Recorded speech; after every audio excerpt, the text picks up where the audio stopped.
Jeremiah Jones headed out that day, first sermon in his hand, the moment he'd been waiting for, the best laid human plan. He wore a suit of charcoal gray and a tie of crimson red, with shoes that caught the morning sun.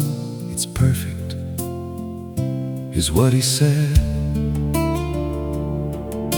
The preacher washed and waxed his car until the chrome began to glow. He had a word for every soul and a truth for them to know. But no sooner was he on that road where the mountain shadows lean, than a violent storm descended on a world of gray and green. The Sunday morning turned to night, the clouds began to pour.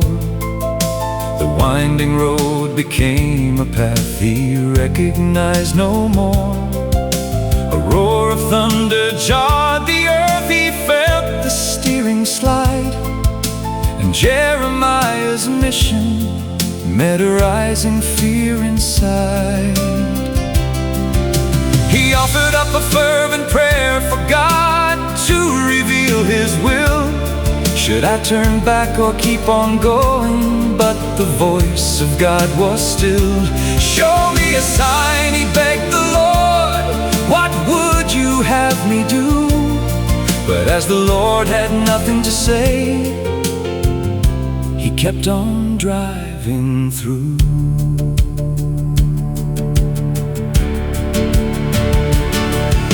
Suddenly the car slowed down, the tires began to spin, the rain-soaked ground gave way at last, and the mud came rushing in.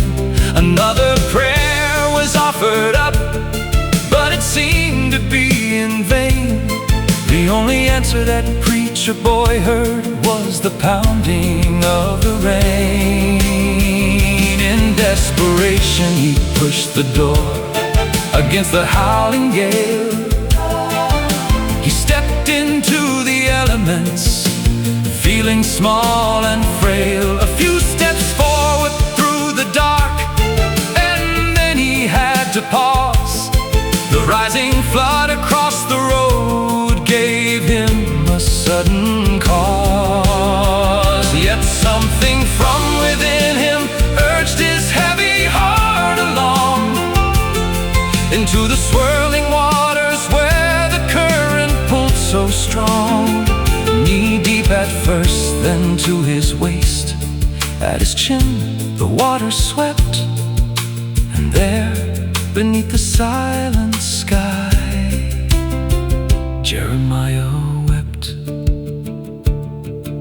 He'll never forget the sermon that he shared with them that day, nor will the people in that church who heard Jeremiah pray.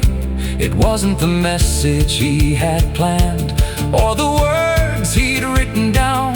He'd left his pride and his polished notes where the heavy waters drown. He said it's easy to trust the Father when the path is clear and wide, but faith is born in the darkness with the rising of the tide.